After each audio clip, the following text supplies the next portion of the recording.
Bonjour au lendemain de la finale des Challengers. Qu'il est difficile d'être constant et rapide sur le plan d'eau avec seulement 2 jeux de daggerboard, sur ces machines volantes aux plages de réglage qu'il faut cibler pour un vent qui change pendant et entre les manches. Comment faire ? Comme les astronautes l'ont demandé pour Apollo, il faut donner aux marins la possibilité de s'adapter et de s'entraîner dans les choix et l'utilisation des réglages possibles. C'est ce qu'ont fait les Kiwis en naviguant seuls 3 mois dans le golfe d'Oraki avant de venir aux Bermudes. Regardons dans l'ordre les régates de cette finale des Challengers. Samedi soir, les Kiwis, surpris par un vent faible de 8 nœuds, sont arrêtés au départ, mais gagnent sur une bourde d'Artemis pénalisée hors boundaries. Kiwi 1, Suédois 0. C'est encore Artemis qui trouve le bon équilibre au départ de la deuxième, avec un coup de loft pour zoner de la marge à l'empannage, et qui gagne en résistant bien au près. 1 partout. Pour la troisième, courue à plus de 10 nœuds de vent, les Kiwis ont l'intérieur au départ, se font passer sur le corps par la fusée Artemis sur le reaching, arrivent à avoir le split en bas, passent juste derrière au dernier près pour pouvoir les triborder au retour, mais plouf, le barreur suédois tombe à l'eau dans le virement retour. Et oui, regardez à nouveau, Nathan Outridge glisse sur la poutre arrière et disparaît du bateau. 2-1 pour Team New Zealand au soir du premier jour. Les 2 bateaux partent lancés au premier départ le deuxième jour par 13-4 nœuds de vent. Mais Artemis, à plus de 45 nœuds, rompt l'engagement et abat devant, puis résiste au portant malgré le split des Kiwis et rate un virement dans le dernier près, plouf, ce qui permet aux Néo-Z de se rapprocher et de réclamer, avec une décision verte des juges, vu le grand écart entre les 2 bateaux. Coincés sous la lane par les Suédois, qui eux sont les lines, les Kiwis perdent cette manche. 2 partout donc.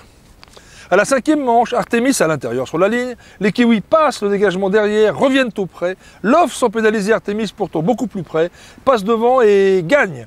En fait, Artemis a eu un problème et s'est arrêté avant la fin pour réparer. Écoutez Outridge.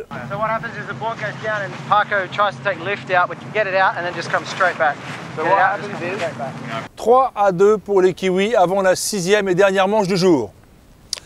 14 nœuds de vent et bonne maîtrise des Kiwis sur le départ. Moins rapide dans cette fenêtre de vent, Artemis est obligé de loffer pour garder l'engagement, est attaqué au près par les Kiwis qui obtiennent le split et les doublent plus vite au portant, alors que les 2 bateaux n'ont toujours pas touché l'eau. Dans une molle isolée, les Kiwis ratent leur dernière lay-line, tombent les 2 coques dans l'eau, scotchés, et virent quasi arrêtés en relançant désespérément pour ne pas se faire couvrir par Artemis qui revient à fond du bon côté et cela se joue d'un rien, victoire des Kiwis d'1 seconde. 4-2 pour les Kiwis au soir du deuxième jour. Et nous voici lundi où il suffit aux Kiwis d'en gagner une pour aller en finale contre Oracle. Il pleut et avec à peine 6 nœuds de vent qui tombent en dessous de 1 nœud, la manche est annulée. Écoutez Ian Murray.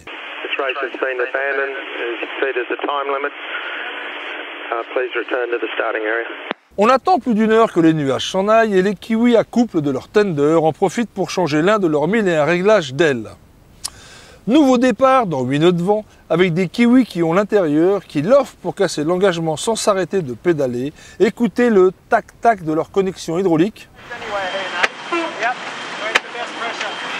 Kiwis qui sont enfin plus bas et plus vite au portant. Ils enroulent dessus à la perfection, creusent encore dans le dernier près et déroulent jusqu'à l'arrivée. Bravo messieurs, alors que les Suédois accusent le coup, regardez Jan Percy, assis désabusé à l'arrière de son barreur au dernier portant. Arrivé à peine franchi, c'est Tuke qui arrose. Rendez-vous à la remise des prix, où on a la médaille avant la coupe Louis Vuitton.